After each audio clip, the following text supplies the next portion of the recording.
Bismillahirrahmanirrahim. Assalamualaikum warahmatullahi wabarakatuh.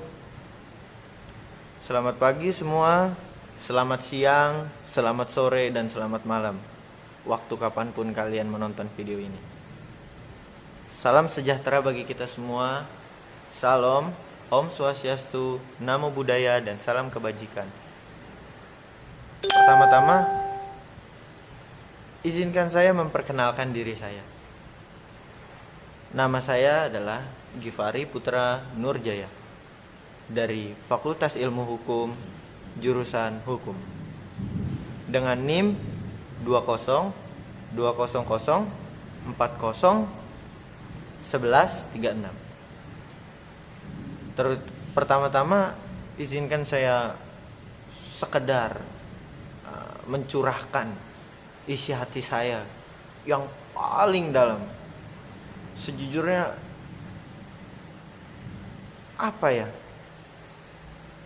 kurang seru gitu loh. Saya lebih senang menyapa kalian semua di kelas sepertinya, bertatap muka, berinteraksi. Jadi saya bisa melihat senyum kalian semua. Kalau seperti ini saya ngomong sendiri, aduh.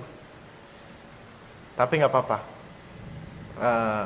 mungkin ini sudah jalannya. Kita harus jalani, syukuri. Dan harapan saya, semoga para dosen dan teman-teman saya tetap sehat walaupun di rumah aja. Jaga kesehatan, banyak minum vitamin, keluar kalau perlu aja. Semoga kalian semua tetap sehat. Amin, amin, amin ya robbal alamin. Pada kesempatan kali ini saya ingin membahas tentang apa itu keterampilan berbicara. Sebelum kita masuk ke pembahasan apa itu keterampilan berbicara, kita harus tahu dulu apa itu bicara.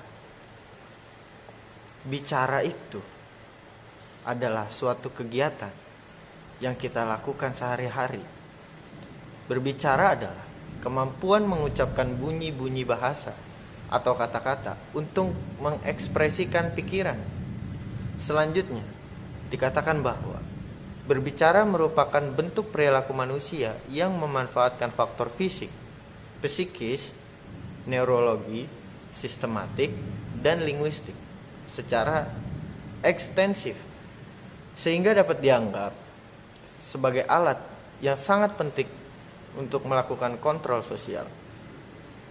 Kalian sering melakukan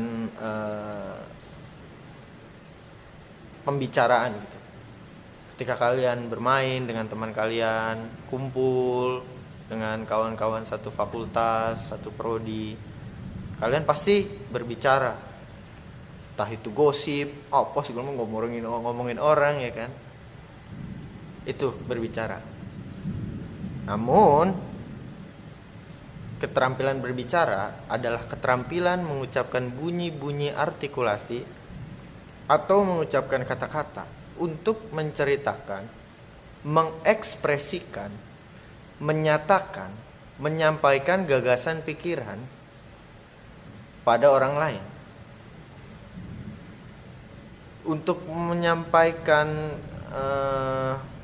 untuk mengekspresikan, itu dibutuhkan yang namanya percaya diri gitu. Karena keterampilan berbicara ini contohnya seperti kalian, kayak misalkan kalian berpidato, itu adalah salah satu bentuk keterampilan berbicara. Seperti kalian berpidato di atas panggung itu. Kalian dengan ekspresifnya meluapkan semua emosi, ya kan? Itu membutuhkan yang namanya kepercayaan diri. Jadi kepercayaan diri itu penting dalam melakukan kegiatan keterampilan berbicara. Ada pula tujuan berbicara.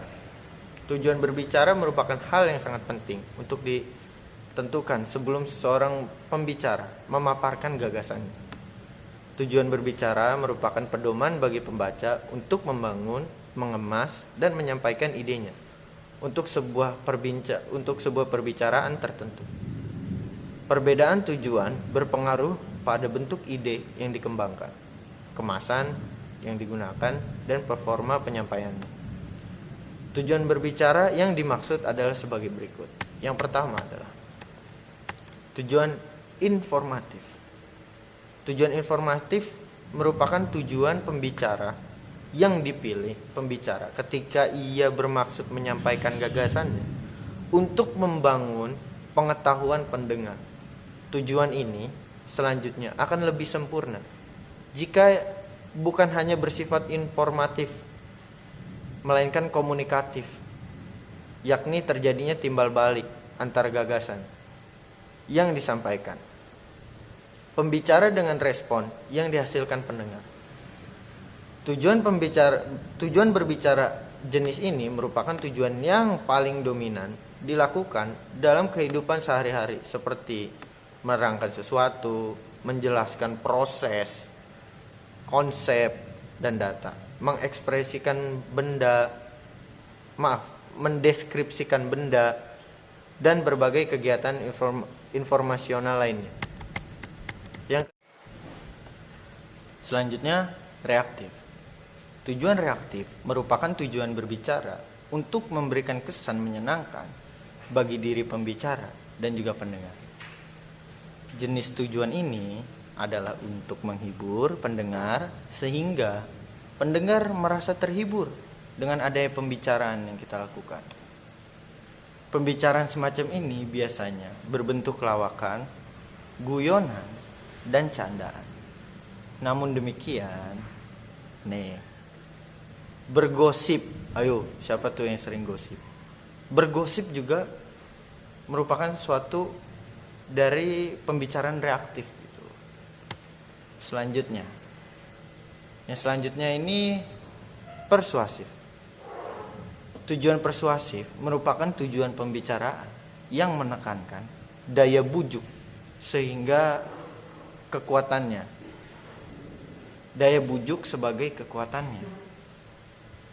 Hal ini berarti tujuan pembicaraan ini lebih menekankan pada usaha mempengaruhi orang lain untuk bertindak sesuai dengan apa yang diharapkan pembicara melalui penggunaan bahasa yang halus dan penuh daya pikat. Contohnya sales. Kayak ya contohnya inilah. Kalau kalian tahu itu kayak sales Oppo yang di pinggir jalan nih kan. Kakak handphonenya sambil joget-joget gitu kan, set. Sambil dia nyetel lagu kenceng banget pusing. Itu contohnya persuasif. Punya daya memikat. Jadi seolah-olah kita tuh wah, jadi pengen gitu. Yang selanjutnya itu ada argumentatif. Tujuan argumentatif merupakan tujuan berbicara untuk meyakinkan pendengar atas gagasan yang disampaikan oleh pembicara. Ciri khas tujuan ini adalah penggunaan alasan-alasan rasional di dalam bahan pembicaraan yang digunakan pembicara. Berbicara jenis ini banyak digunakan dalam kegiatan diskusi ilmiah contohnya, keilmuan dan debat politik gitu. Kalau kalian pernah nonton ILC gitu, Indonesia Lawyers Club, itu adalah suatu bentuk keahlian berbicara argumentatif gitu, karena isinya banyak argumen.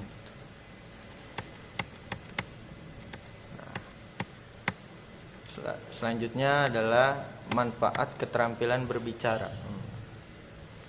Berbicara hampir semua pembesar yang tercatat sejarah dan bos besar di dunia sangat terampil dalam berbicara. Contohnya Presiden pertama Indonesia, yaitu Presiden Insinyur Soekarno.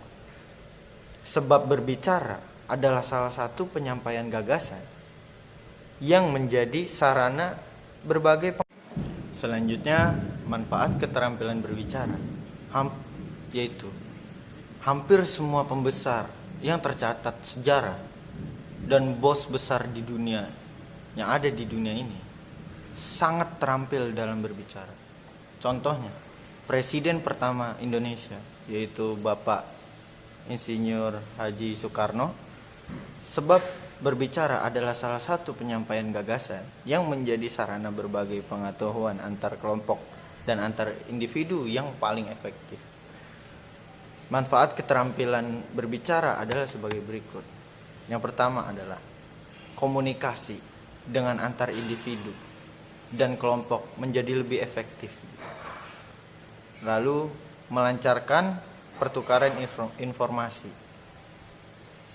Lalu ada menambah kepercayaan diri, menambah karisma dan wibawa. Salah satu faktor mempermudah dan memperoleh pekerjaan. Menambah level nilai dalam diri dan bisa mendapat kepercayaan dari masyarakat. Mungkin segitu saja yang bisa saya sampaikan. Kurang lebihnya mohon maaf. Jika ada salah-salah kata mohon dimaafkan. Kesalahan itu datangnya murni dari saya, tapi kebenaran semua datangnya dari Allah Subhanahu wa taala. Terima kasih, cukup sekian. Wassalamualaikum warahmatullahi wabarakatuh.